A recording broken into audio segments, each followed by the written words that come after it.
America और चीन के बीच एक बार फिर तेजी से तनाव बढ़ गया है। दरअसल चीन का आरोप है कि अमेरिका के 2 एडवांस U-2 स्पाई प्लेन्स यानी जासूसी विमानों ने पिछले दिनों उसकी सीमा में घुसकर मिलिट्री ड्रिल को रिकॉर्ड किया है और ये घटना उत्तरी चीन में हुई है।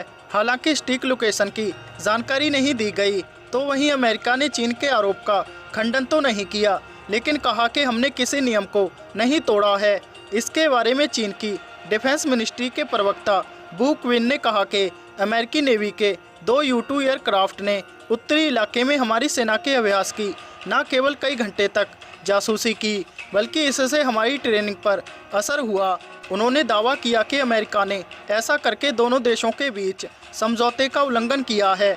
तो वहीं चीन के सरकारी मीडिया ने भी अपनी भड़ास निकालते हुए कहा कि अमेरिका की ये हरकत बेहद खतरनाक है। अगर वो चीन के इलाके में घुसेगा तो इससे न केवल सैन्य झड़प हो सकती थी, बल्कि बाद में ये बढ़ भी सकती थी, क्योंकि चीनी सेना वहां एक नहीं बल्कि 2 जगह एक्सरसाइज कर रही थी। हालांकि अमेरिका ने चीन के आरोपों का खंडन नहीं किया, बल्कि CNN से बातचीत में US एयरफोर्स ने कहा कि हमने अपनी हद में रहकर ही काम किया है और किसी नियम को नहीं तोड़ा। हम पहले भी हिंद महासागर में ऑपरेशंस करते आए हैं, आगे भी करते रहेंगे। इसके अलावा मिलिट्री एक्सपर्ट कार्ल जेस्टर ने दावा किया कि मुझे चीन के दावे पर शक है, क्योंकि अमेरिकी एयरक्राफ्ट को चीन में घुसने की ज़रूरत ही नहीं। वो इतने हाईटेक हैं कि मीलों दूर से ही हर चीज़ की जानकारी हासिल कर सकते हैं।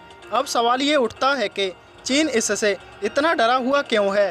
दरअसल U-2 स्पाई एयरक्राफ्ट पहली बार 1950 में नज़र आए, यानी ये करीब 70 साल पुराने हैं। ये कई बार अपग्रेड भी किए गए हैं। हालांकि अमेरिका के पास इनसे कई गुना बेहतर स्पाई एयरक्राफ्ट भी हैं, लेकिन U-2 70,000 फीट ऊपर से ज़मीन पर हो रही छोटी से छोटी हरकत पर नज़र रखने के साथ साथ फोटोग्राफ ले सकता है और HD वीडियो भी बना सकता है।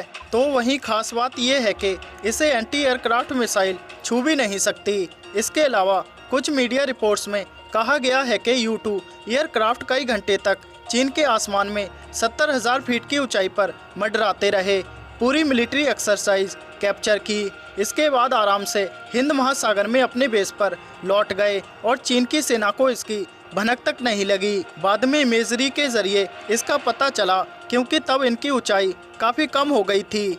इसके अलावा दोनों देशों का ये तनाव इसलिए काफ़ी गंभीर है, क्योंकि पिछले ही महीने अमेरिका के 2 फाइटर जेट्स संघाई से महज 75 किलोमीटर की दूरी पर काफ़ी देर तक उड़ान भरते नजर आए थे।